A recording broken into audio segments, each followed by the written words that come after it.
जयंती झा और आप देख रहे हैं राष्ट्रीय समाचार। पहले बिना देर के एक नजर डालते हैं हेडलाइंस पर। प्रधानमंत्री नरेंद्र मोदी इजराइल की राजकीय यात्रा पर रवाना। करीब 9 साल बाद हो रहा है दौरा। इजराइल के प्रधानमंत्री नेतन्याहू से द्विपक्षीय होगी वार्ता। क्या बदल जाएगा राजधानी दिल्ली का नाम? प्रवीण खंडेलवाल की बड़ी मांग, इंद्रप्रस्थ हो दिल्ली का नाम। दिल्ली में पांडवों की प्रतिमाएं लगाए जाने की भी मांग की। बारामती हादसे के बाद डीजीसीए का एक्शन, सुरक्षा ऑडिट में कई नियमों का उल्लंघन उजागर। 4 लियरजेट विमानों को तत्काल प्रभाव से किया ग्राउंड। मुंबई एयरपोर्ट पर 4 लोग गिरफ्तार। कुल 24.44 करोड़ का माल बरामद। 3 मामलों में 23.593 किलो हाइड्रोपोनिक वीड जब्त। एयरपोर्ट पर नमाज को लेकर शेलार की प्रतिक्रिया। बांग्लादेशी घुसपैठ पर विपक्ष को घेरा। किरीट सोमैया के अभियान का किया समर्थन। प्रधानमंत्री नरेंद्र मोदी 25-26 फरवरी को इजराइल की राजकीय यात्रा पर रवाना हो चुके हैं। ये दौरा करीब 9 साल बाद हो रहा है और दोनों ही देशों के बीच रणनीतिक साझेदारी को नई दिशा देने वाला दौरा माना जा रहा है। इस दौरे की बात की जाए तो इसके दौरान पीएम मोदी इजराइल के प्रधानमंत्री बेंजामिन नेतन्याहू से द्विपक्षीय वार्ता करेंगे। बातचीत में रक्षा, तकनीक, कृषि, जल प्रबंधन, व्यापार और निवेश जैसे अहम क्षेत्रों पर सहयोग बढ़ाने पर जोर दिया जाएगा। प्रधानमंत्री इजराइल के राष्ट्रपति इसाक हर्जोग से भी मुलाकात करेंगे और इजरायली संसद नेसेट को संबोधित करने वाले हैं। ऐसा करने वाले वो पहले प्रधानमंत्री होंगे। पीएम मोदी भारतीय समुदाय से भी संवाद करेंगे। अब माना यह जा रहा है कि ये जो दौरा है भारत इजराइल संबंधों को और ज्यादा मजबूती देगा और भविष्य की साझेदारी के नए आयाम तय करेगा।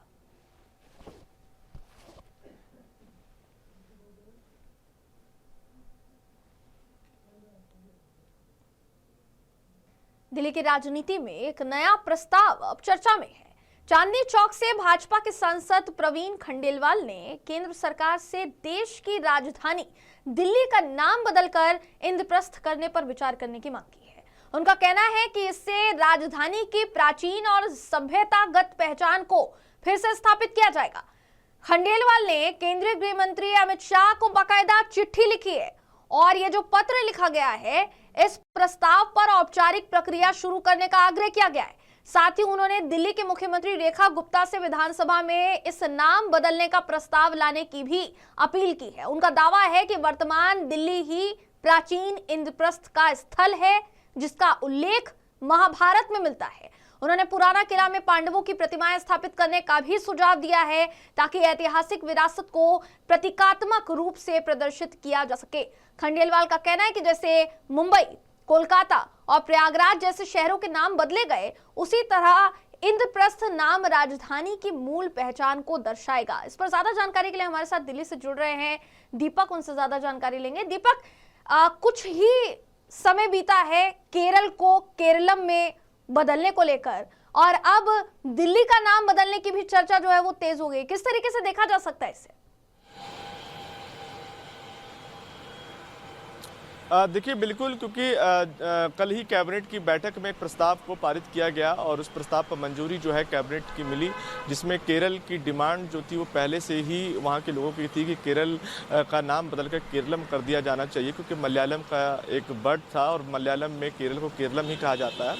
और ऐसे में चूंकि अब दिल्ली को लेकर भी दिल्ली के चांदनी चौक इलाके से जो सांसद है प्रवीण खंडेलवाल, उन्होंने केंद्रीय गृह मंत्री अमित शाह को एक पत्र लिखा है। उस पत्र के अंदर ये आग्रह किया गया है कि जल्द जो है सरकार दिल्ली का नाम बदलकर इंद्रप्रस्थ कर दिया जाए, क्योंकि इंद्रप्रस्थ जो है पुरानी धरोहर है हमारी और पुराना नाम है, जिससे कई जो सभ्यताएं हैं वो जुड़ी है, कई जो बातें हैं वो इस नाम से जुड़ी हुई हैं। और ऐसा नहीं है कि ये पहली बार ही इस तरह की आग्रह को किया गया है। पहले भी कई बार जो है प्रवीण खंडेलवाल की तरफ से जो है इस प्रकार के पत्र लिखकर केंद्र सरकार को जो है भेजा जा चुका है और उसमें आग्रह किया गया है कि दिल्ली का नाम बदलकर इंद्रप्रस्थ जो है वो रखा जाए। ऐसे में क्योंकि दिल्ली की मुख्यमंत्री रेखा गुप्ता से भी उन्होंने ये आग्रह किया है कि विधानसभा में जो है इस प्रस्ताव को पारित किया जाए और इस प्रस्ताव पर चर्चा की जानी चाहिए। और जो पत्र लिखा है केंद्रीय गृह मंत्री को प्रवीण खंडेलवाल ने, उस पर साफ तौर पर ये जिक्र है, क्योंकि उन्होंने कहा है कि जो इंद्रप्रस्थ का जो नाम है वो हमारी धरोहर को दिखाता है। ऐसे में जो पुराना किला है, पुराना किला के अंदर जो है पांडवों की जो मूर्ति है उसको स्थापित करनी चाहिए, ताकि हमारी सभ्यताओं को जो है वो दर्शाया जा सके। और उसके साथ साथ उन्होंने जिक्र भी किया है कि 1000 ईसा पूर्व की तमाम जो बसावट है उसके अवशेष जो है दिल्ली के अंदर मिले हैं। तमाम वो जो पुरानी जो धरोहर है वो दिल्ली के अंदर जो उनके अवशेष जो हैं वो मिले हैं। और ऐसे में चूंकि इंद्रप्रस्थ दिल्ली का पुराना नाम पहले से ही था, पांडव कालीन नाम जो है इंद्रप्रस्थ ही था, तो कहीं ना कहीं सरकार को इस और ध्यान देना चाहिए। चूँकि भारतीय जनता पार्टी लगातार इस बात के लिए ज़रूर पहचानी जाती है कि किसी भी जगह का नाम अगर सबसे ज़्यादा बदला गया है तो भारतीय जनता पार्टी के ही काल में बदला गया है। और प्रवीण खंडेलवाल चूँकि चांदनी चौक इलाके से सांसद हैं और ट्रेडिंग फेडरेशन के भी वो अध्यक्ष हैं, तो उनकी तरफ से जो है ये आग्रह जो है केंद्र सरकार की ओर किया गया है। और केंद्र सरकार से ये कहा गया है कि केंद्र सरकार इन तमाम तथ्यों पर जो है वो चर्चा करे, कैबिनेट में इस बात पर जरूर ध्यान देना चाहिए। और चूंकि इंद्रप्रस्थ का नाम इंद्रप्रस्थ कर देना चाहिए दिल्ली का, तो इस पर भी कहीं ना कहीं केंद्र सरकार को ध्यान केंद्रित करना चाहिए। जी दीपक, सबसे बड़ी बात यहाँ ये हो जाती है कि दूसरे राज्यों का नाम जो है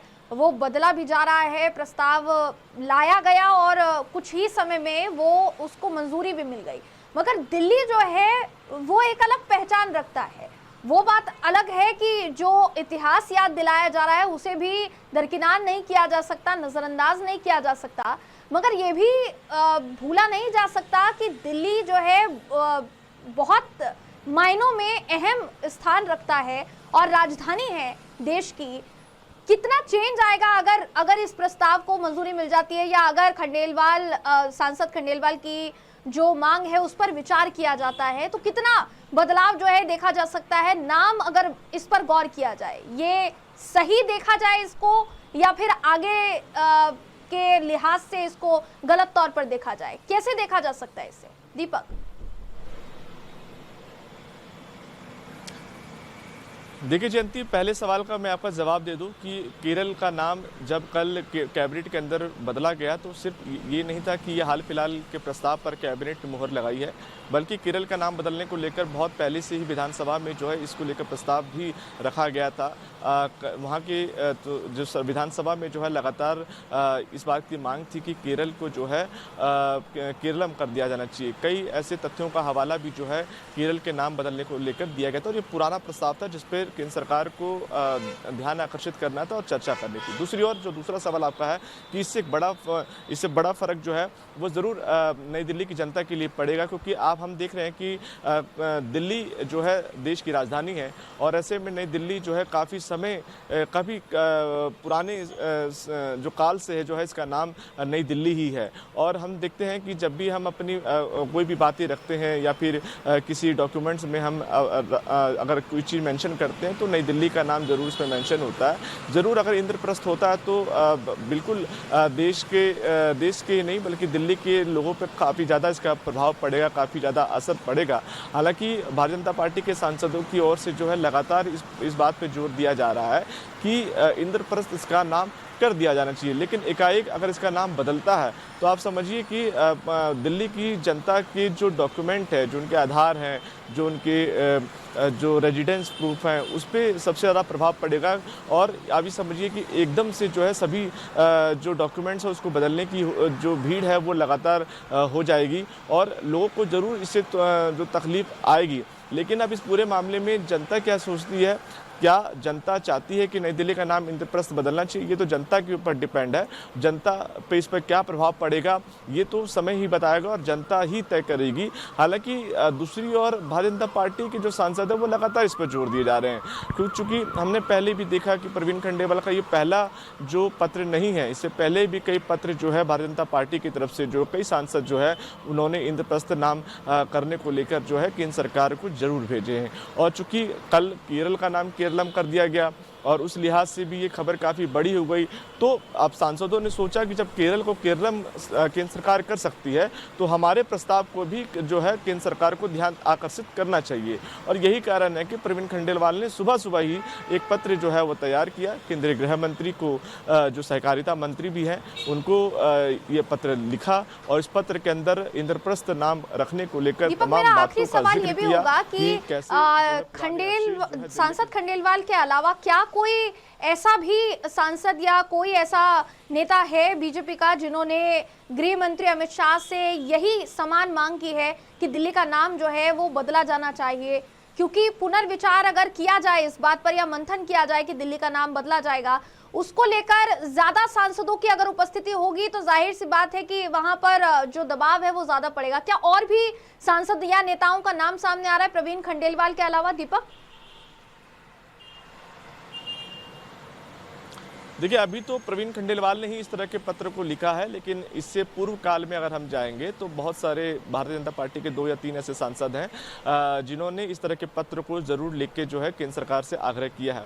लेकिन जयंती, इस बात को आपको समझना भी चाहिए और हमें भी समझना होगा कि चूंकि किसी भी राज्य का अगर नाम चेंज होता है तो सीधे केंद्र सरकार जो है उसको नाम नहीं चेंज कर सकती। सबसे पहले राज्य के विधानसभा में जो है उस प्रस्ताव को पारित करना होता है। उस विधानमंडल के अंदर जो है तमाम चीज़ों का जिक्र जो है तथ्यों के साथ करना होता है और जब किसी राज्य के विधानसभा में जब इस चीज़ों को पारित कर दिया जाता है तब किसी राज्य का नाम बदलने को लेकर पूरा प्रस्ताव जो है केंद्र सरकार को भेजा जाता है और अंतिम मुहर जो है केंद्र सरकार की कैबिनेट के अंदर लगता है और कैबिनेट जो है अगर इस बात को मंजूरी दे दी जाती है तब चूंकि बहुत सारी प्रक्रियाओं से गुजरना होगा। ऐसा नहीं है कि सिर्फ केंद्र सरकार यानी विधानसभा से लेकर केंद्र सरकार और केंद्र सरकार से लेकर तमाम जो और भी वैधानिक प्रक्रिया हैं उन चीज़ों से गुजरते हुए तब किसी राज्य का नाम बदलना होता है। और नाम बदलना इतना आसान भी नहीं है क्योंकि देखिए एक बहुत बड़ा प्रभाव जो है वहाँ के लोगों की जीवन शैली पे, उनकी डॉक्यूमेंटेशन पे और उनके आधार पर भी पड़ता है।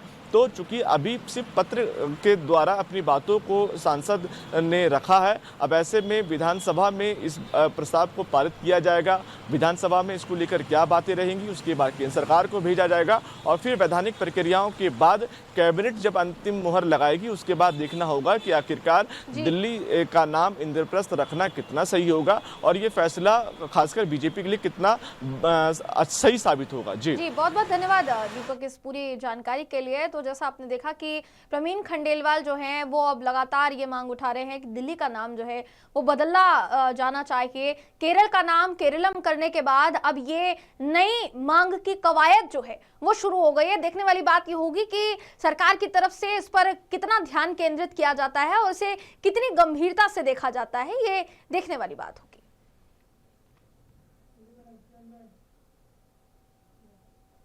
अगली खबर की तरफ रुख करते हैं। लैंड फॉर जॉब स्कैम मामले में लालू प्रसाद यादव और राबड़ी देवी समेत उनके परिवार के कई सदस्य फिलहाल न्यायिक प्रक्रिया में फंसे हुए हैं। पिछली जब सुनवाई हुई थी राउज एवेन्यू कोर्ट में तो ये कहा गया था कि 9 मार्च से लगातार ट्रायल जो है वो शुरू होगा।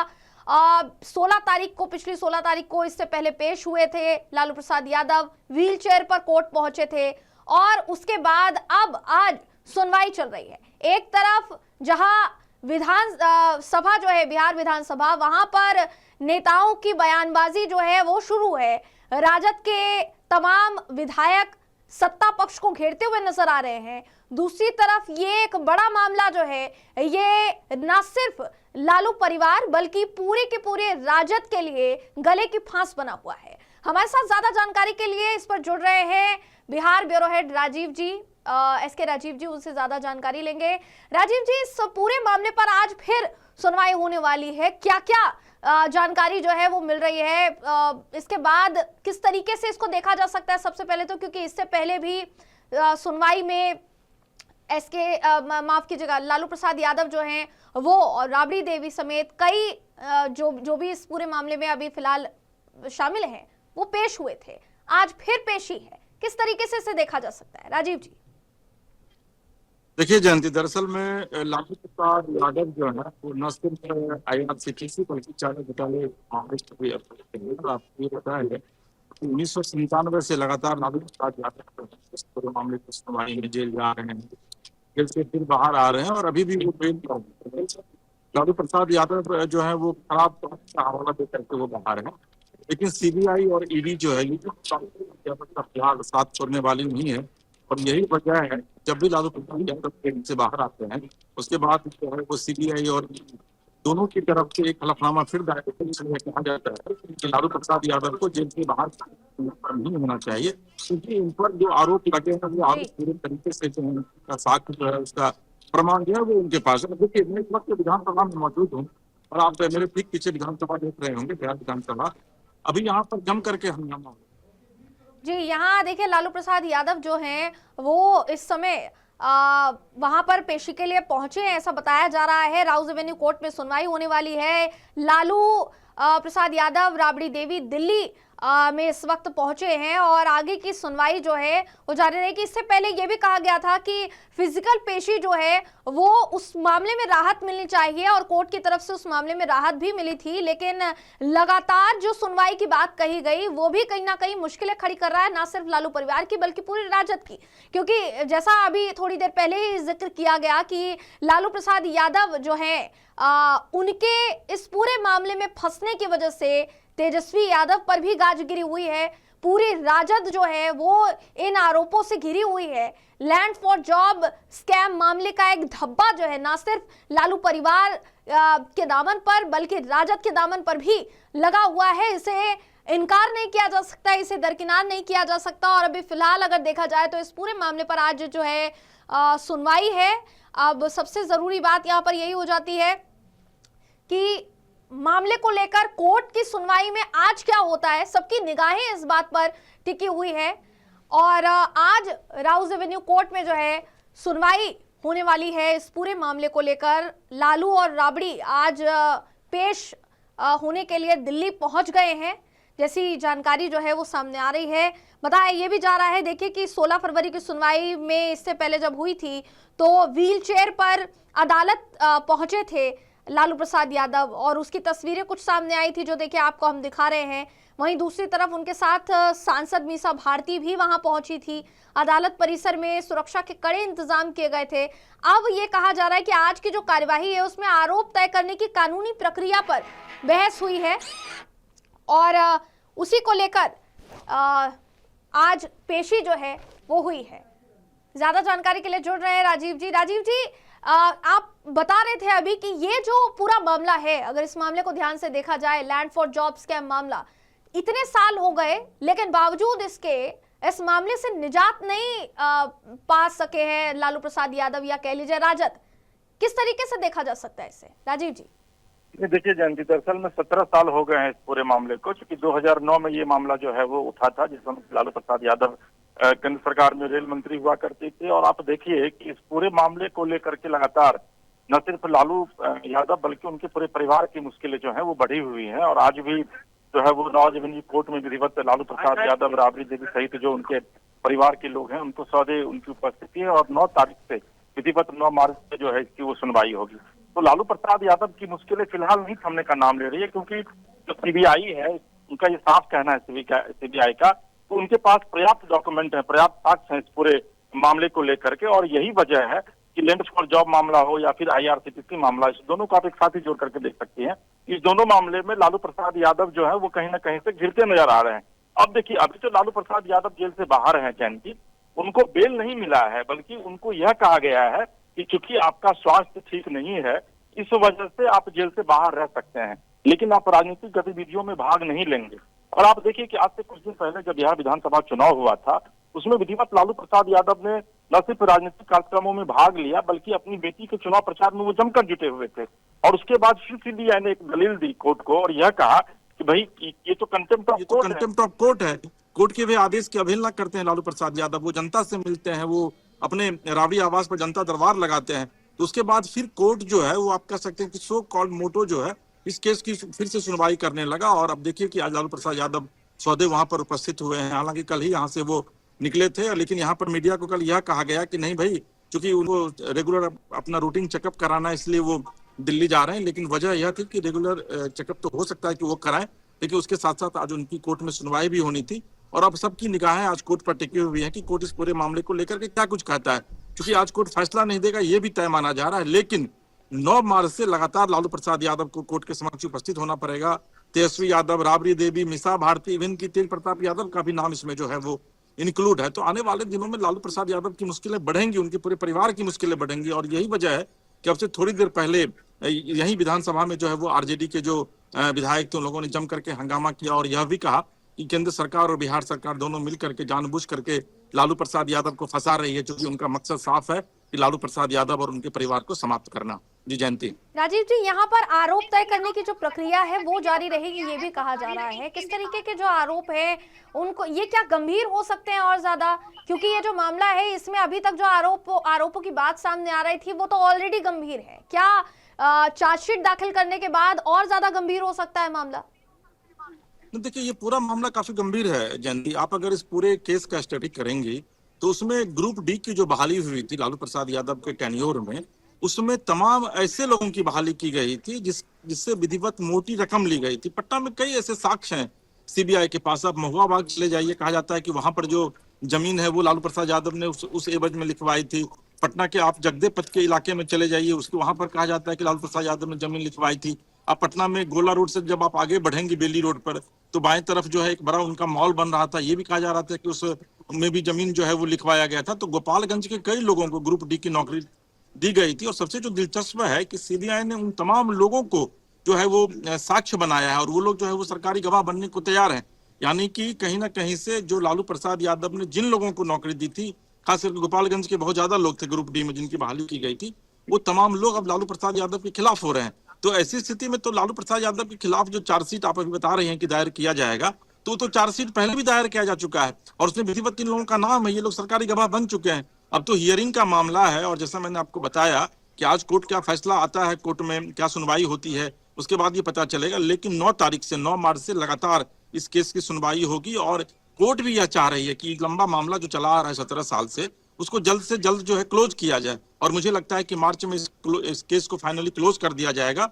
और रिजल्ट क्या आएगा, कोर्ट क्या फैसला सुनाती है, ये तो कोर्ट के ऊपर डिपेंड करता है और उस पर हम आप कुछ बोल भी नहीं सकते हैं, क्योंकि वो कंटेम्प्ट ऑफ कोर्ट जाएगा। लेकिन इतना तय है कि जयंती की लालू प्रसाद यादव और उनके परिवार की मुश्किलें आने वाले दिनों में बढ़ सकती है, क्योंकि ये सिर्फ एक यही मामला नहीं है, एक IRCTC घोटाला है वो भी मामला चल रहा है, चारा घोटाला है वो भी मामला चल रहा है। आप अंदाजा लगाइए कि इस मामले में लगभग 54 लोगों को अभियुक्त बनाया गया था, जिसमें कि 14 लोग जो हैं वो मर चुके हैं, तो 40 लोग जो हैं वो अभी भी जिंदा हैं। तो उन लोगों के ऊपर भी कार्रवाई हो रही है। ऐसा नहीं है कि सिर्फ लालू प्रसाद यादव और उनके परिवार पर ही कार्रवाई हो रही है, कार्रवाई तमाम लोगों पर हो रही है। लेकिन चूंकि लालू प्रसाद यादव इसके मुख्य अभियुक्त माने जा रहे हैं, राबड़ी देवी, उनकी बेटी मीसा भारती, तेजस्वी यादव, ये लोग उसके मुख्य अभियुक्त माने जा रहे हैं, तो लिहाजा इन लोगों को कोर्ट ने जो है वो आज बुलाया है और आप सबकी निगाहें कोर्ट पर टिकी हुई है। जी बिल्कुल राजीव जी, मेरा आखिरी सवाल और एक होगा कि जैसा अभी सीबीआई की चार्जशीट का जिक्र हो रहा था, अभी सीबीआई की जो चार्जशीट अगर उसकी बात की जाए तो सीबीआई ने 103 आरोपियों के खिलाफ चार्जशीट जो है वो दायर की थी और उसमें जैसा आपने अभी बताया कि लालू प्रसाद यादव मुख्यतः सामने आए। जाहिर सी बात है इस मामले को नजरअंदाज तो बिल्कुल नहीं किया जा सकता। अगर इस मामले में कोई भी ऐसा बड़ा फैसला कोर्ट की तरफ से आता है, राजद की मुश्किलें बढ़ना तय है क्या? जो जमीन पसारने की बात तेजस्वी यादव कर रहे हैं वो जमीन धराशायी हो जाएगी क्या इसके बाद? देखिए, परसों ही हम लोग एक खबर जयंती उस पर चर्चा कर रहे थे, आपके साथ मेरी बातचीत हुई थी कि लालू प्रसाद यादव अपनी पार्टी को जो है वो अब राष्ट्रीय स्तर पर फैलाना चाह रहे हैं। उस पर एक एक्सक्लूसिव खबर भी मैंने यहाँ से किया था।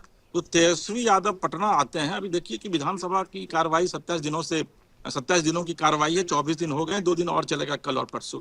और इस 27 दिन में तेजस्वी यादव मुश्किल से 3 या 4 दिन यहाँ पर आए हैं। कहा यह जा रहा है कि वो पार्टी गतिविधियों में लगे हुए हैं, पार्टी को किस तरीके से फर्श से उठाकर अर्श पर ले जाया जाए उसकी तैयारी कर रहे हैं, आम जनता के बीच वो जाने की प्लानिंग कर रहे हैं। लेकिन मुझे लगता है कि वो कोर्ट कचहरी की ज्यादा तैयारी कर रहे हैं, क्योंकि उनके ऊपर जिस तरीके से मामले हैं और जिस तरीके से इस बार करारी शिकस्त का सामना उनको बिहार में करना पड़ा है, आने वाले दिनों में अगर कोर्ट इस पूरे मामले में तेजस्वी यादव को भी एक्यूज्ड बनाता है, तेज प्रताप यादव को भी एक्यूज्ड बनाता है, मीसा भारती को भी एक्यूज्ड बनाता है, तो आप यकीन मानिए कि बिहार में आरजेडी जो है वो समाप्ति की तरफ बढ़ चलेगी। क्योंकि लालू प्रसाद यादव के बाद पार्टी को जो है वो तेजस्वी यादव ही देख रहे थे और मीसा भारती देख रही थी, तेज प्रताप यादव को तो उन्होंने निकाल दिया था।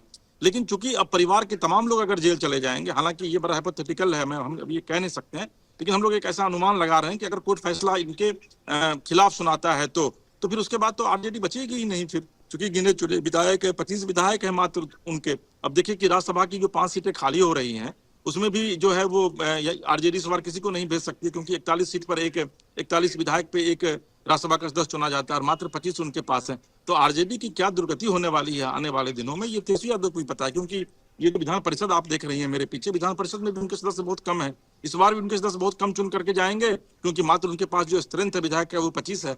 तो सबकी निगाहें निश्चित तौर पर कोर्ट पर टिकी हुई हैं कि कोर्ट आखिर इस पूरे मामले को लेकर क्या फैसला सुनाता है। और जिस तरह मैंने आपसे पहले भी कहा जयंती कि फैसला आज नहीं सुनाया जाएगा, बल्कि अभी हियरिंग चल रही है इस पूरे मामले को लेकर के।